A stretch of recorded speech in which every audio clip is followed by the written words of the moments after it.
What if the most dangerous weapon in the next war doesn't cost millions of dollars? What if it doesn't need a pilot? What if an aircraft smaller than a suitcase could find a target, watch it from above, and potentially destroy equipment worth millions? This is not science fiction. It is already changing warfare. The drone was once a machine for photography, surveillance, and military observation. Today it can be a weapon, and tomorrow it could become something even more terrifying. A machine that doesn't simply follow orders, but works together with hundreds or even thousands of other machines. Welcome to the story of the drone revolution. Chapter 1. When drones were just cameras in the sky. The basic idea behind an unmanned aircraft is actually much older than the modern smartphone drone. For decades, militaries experimented with aircraft that could fly without a human pilot on board.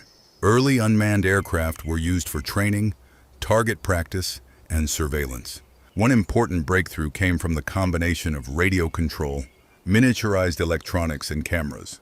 By the Cold War era, drones were becoming valuable eyes in the sky. Instead of sending a pilot into dangerous airspace, a military could send a machine.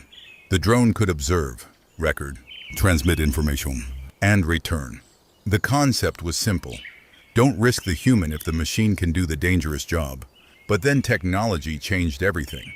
GPS became widely available. Cameras became smaller and more powerful.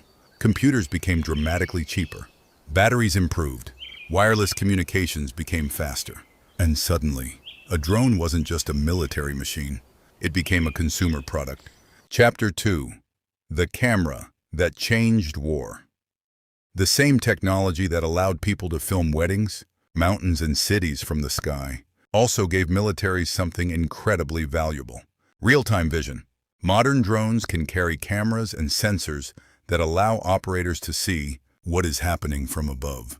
That creates something every military wants: situational awareness. A soldier on the ground sees one street. A drone can potentially see the entire area from above. It can search, observe, track movement, and send information back to people making decisions. This changed the relationship between soldiers and the battlefield. The drone became an extra pair of eyes, but an extra pair of eyes that could fly. NATO describes the evolution of drones from surveillance platforms into systems capable of supporting precision strikes from a distance. And this was only the beginning. Because eventually, someone asked a much darker question: what if the camera itself could become a weapon? Chapter 3. From eyes in the sky to weapons. The transformation didn't happen overnight. Military drones gradually evolved from reconnaissance platforms into armed systems. Instead of simply finding a target, some drones could now help attack it. That created a completely different form of warfare. A pilot didn't necessarily have to fly a fighter jet into dangerous airspace. A drone could remain far away, while sensors and communications connected the operator to the battlefield. This offered two major advantages: distance and persistence. The machine could potentially stay in an area for long periods, watching, waiting, and gathering information. The age of the armed drone had arrived.